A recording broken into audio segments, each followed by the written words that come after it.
ce que l'article 154 dispose. Toute personne qui détourne ou dissipe à des fins personnelles des deniers publics, effets actifs en tenant lieu, titre de paiement, valeur mobilière, acte contenant ou opérant obligation ou décharge, matériel ou objet mobilier appartenant, destiné ou confié à l'État, aux collectivités ou établissements publics, aux organismes ou sociétés bénéficiant d'une participation de l'État, qu'elle détient à raison de ses fonctions, est coupable de deniers publics, de détournement de deniers publics.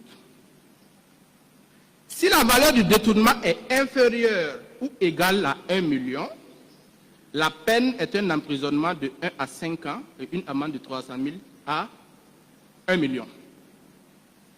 Si la valeur est supérieure à 1 million et inférieure à 10 millions, la peine est un emprisonnement de 5 à 10 ans et une amende de 500 000 à 5 millions de francs CFA. Si la valeur est supérieure, à 10 millions de francs, la peine est un emprisonnement de 10 à 20 ans et une amende de 1 million à 10 millions de francs CFA. Dans les cas prévus aux alinéas 3 et 4, la juridiction peut en outre prononcer l'interdiction d'exercice des droits civiques pour une durée qui ne peut excéder 5 ans. Voici la disposition qui est applicable à M. Pasgo, parce qu'il est poursuivi pour des faits de détournement. Mais, Monsieur le Président, je voudrais que vous portez votre attention sur les hypothèses que la loi a entendu condamner. La première hypothèse, c'est lorsque le détournement est inférieur ou égal à 1 million. Inférieur ou égal à 1 million. La deuxième hypothèse, c'est lorsque la valeur est supérieure à 1 million et inférieure à 10 millions. Ça veut dire, dans cette hypothèse, c'est 1 million jusqu'à 9 999 900 francs. Nous sommes dans cette hypothèse.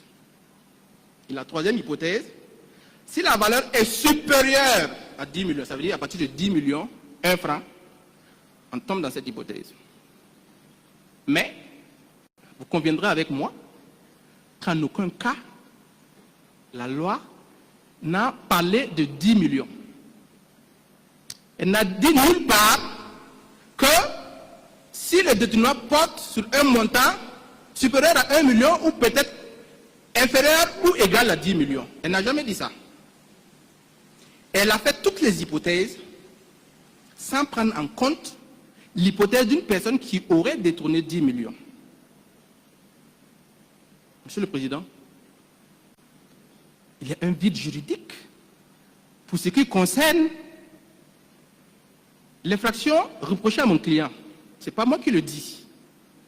On était d'accord que la loi pénale est d'application stricte. Votre Bible, c'est le code de procédure pénale, c'est le code pénal. Vous ne devez pas faire œuvre de légiférer. Vous ne devez vous contenter d'appliquer que ce que le législateur a prévu. Et le législateur n'a pas prévu l'hypothèse de quelqu'un qui détourne 10 millions. Il a fait toutes les hypothèses possibles sans s'attarder ou du moins prendre en compte celui qui a détourné 10 millions. C'est malheureusement les règles du procès pénal. Et quand vous êtes en face d'une situation pareille, Monsieur le Président, il y a un vide. Vous ne pouvez pas légiférer. Vous ne pouvez pas faire une interprétation extensive de la loi. Parce que la loi pénale même vous interdit d'interpréter et de dire ce que la loi n'a pas dit.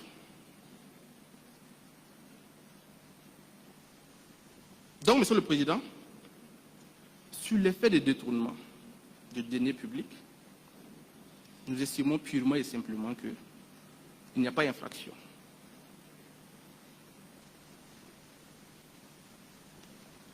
Même si on le dit parce que c'est une faille de la loi, ce n'est pas de notre faute, et ce n'est pas également de votre faute si vous faites ce constat avec nous, ce n'est pas de votre faute si vous dites qu'il n'y a pas d'infraction, c'est ce que la loi a prévu, ce sont les règles du jeu. Si toutefois, nous ne nous agrippons pas uniquement à ce moyen, que nous trouvons d'ailleurs insurmontable, mais même si on va plus loin, sur cette question de 10 millions, lorsque M. Pasco est venu devant vous pour la première fois, il a pris environ plus de 2 heures pour vous entretenir sur ces 10 millions.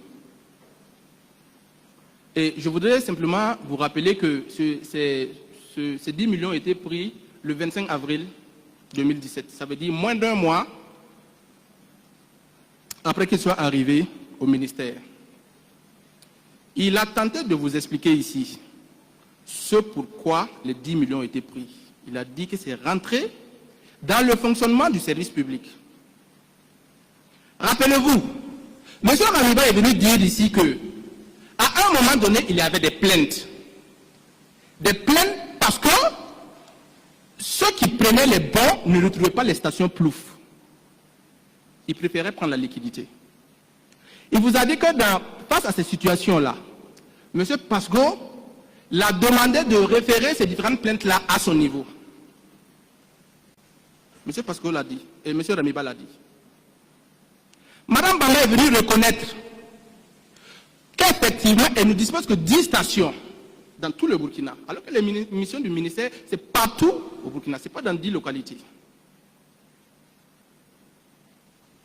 Mais lorsqu'il dit que c'est rentré dans le fonctionnement du service public, nous avons dit, si c'est rentré dans le fonctionnement du service public, et comme il le confirme même d'ailleurs, forcément le rapport de l'ASE, qui a audité sa gestion, doit le refaire sortir. C'est pourquoi, en toute plaideur de bonne foi, nous avons demandé à votre juridiction, dites à l'État de nous produire le rapport. Parce que la preuve de notre innocence se trouve dans ce dossier. L'État, nous avons formulé la demande, si vous vous rappelez, Monsieur le Président, par 2 fois. Jusqu'à la fin des débats, et même jusqu'à la date d'aujourd'hui, l'État n'a jamais pu produire ce rapport. Jusqu'à la date d'aujourd'hui. Pourtant, c'est des documents publics. Le rapport, en principe, on devrait même le retrouver sur le site de l'ASE, s'il existe. Mais, jusqu'à la date d'aujourd'hui, rien. La preuve de notre innocence se trouve dans ce dossier. Mais, puisqu'on vous empêche de nous disculper, on vous empêche de connaître la vérité sur la réalité de notre innocence, ce défaut de preuve qui incombe à l'État, parce que nous pensons également que s'il dit qu'il conteste le fait que les dépenses n'ont pas été justifiées dans le rapport, il aurait dû porter le rapport et vous démontrer que ces dépenses n'ont jamais été prises en compte. Mais ça n'a jamais été fait. On nous empêche d'avoir ce document. Si la partie poursuivante n'a pas pu produire ce document, son défaut ne peut être interprété que contre lui. Que ce soit l'AGE ou soit le parquet. Ça ne peut être interprété que contre eux. Pas pour M. Pasco. C'est pourquoi, Monsieur le Président, j'ai dit qu'il y a un doute. Si on va aller plus loin, si l'infraction n'existe même pas, il y a quand même un doute sur cette question de détournement. Et on vous a dit, dès l'entame de mon propos, j'ai rappelé l'un des principes directeurs du procès pénal. Toutes les fois que vous allez vous retrouver en face d'un doute, vous devez relaxer. Pas par sympathie ou pas, vous devez relaxer. Et lorsqu'on dit que vous devez relaxer, Monsieur le Président, parce qu'il vaut mieux laisser un coupable en liberté que de condamner un innocent. Parce que le poids des larmes d'un innocent en prison elle a un fardeau sur la conscience collective. Combien de vies ont été brisées par des erreurs judiciaires? L'histoire de la procédure judiciaire renferme souvent silencieusement des vies de familles, de multitudes de gens qui ont été brisés par des erreurs. Et le parquet vous invite à prendre le risque pour condamner, pour vous exposer à cette erreur, pour vous exposer à détruire des vies. Parce qu'elle n'arrive pas à faire la preuve de la culpabilité de M. Pasco. Mais néanmoins, on vous demande de retenir sa culpabilité. Monsieur le Président, il ne faut pas prendre ce risque. Si la culpabilité de M. Pasco n'est pas aussi claire que le jour à midi, vous ne devez pas rentrer en voie de condamnation. Vous ne pouvez même pas retenir l'existence de cette infraction. Parce qu'il y a un doute sérieux et un doute légitime.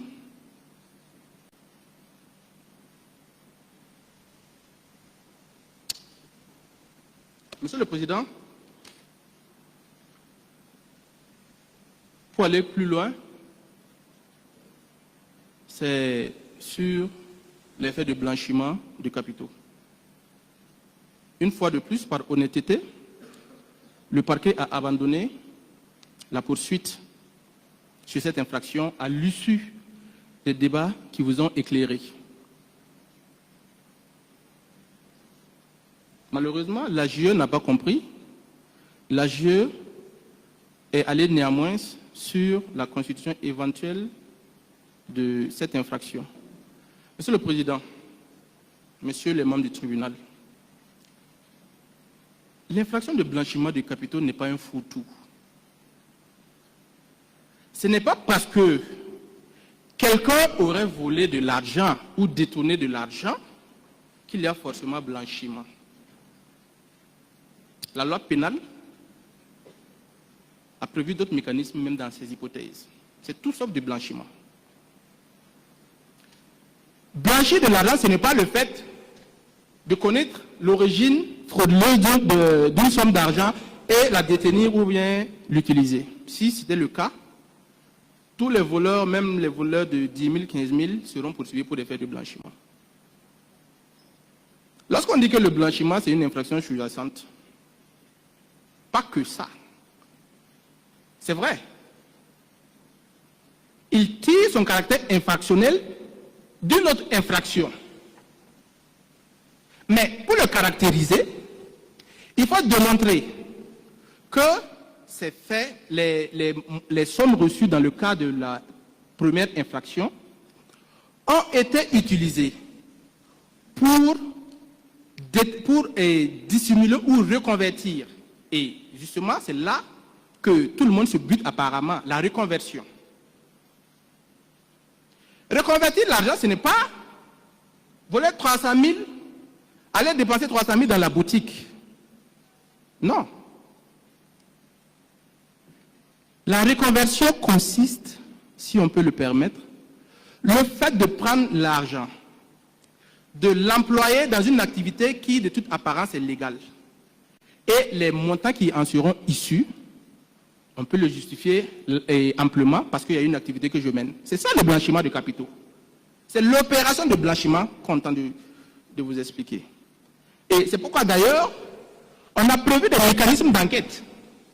Pourquoi dans votre dossier, il y a une enquête sur le patrimoine des personnes poursuivies? C'est justement, ce sont les techniques d'enquête en matière de blanchiment de capitaux. On ne prend pas un voleur et demander qu'est-ce qu'il a comme acquisition immobilière ou mobilière pendant une certaine période. Non. C'est quand on poursuit, dans le cas du blanchiment, qu'on fait cette enquête de patrimoine. Donc, le blanchiment emploie d'autres techniques que les autres infractions. Donc, on doit tenir compte de ces infractions. Mais pour ce qui concerne M. Pasco, est-ce qu'il y a blanchiment? Dès lors même que vous ne pouvez même pas le condamner pour la dite infraction de détournement, l'infraction principale. Il y a un doute sérieux quant à la réalité de cette infraction.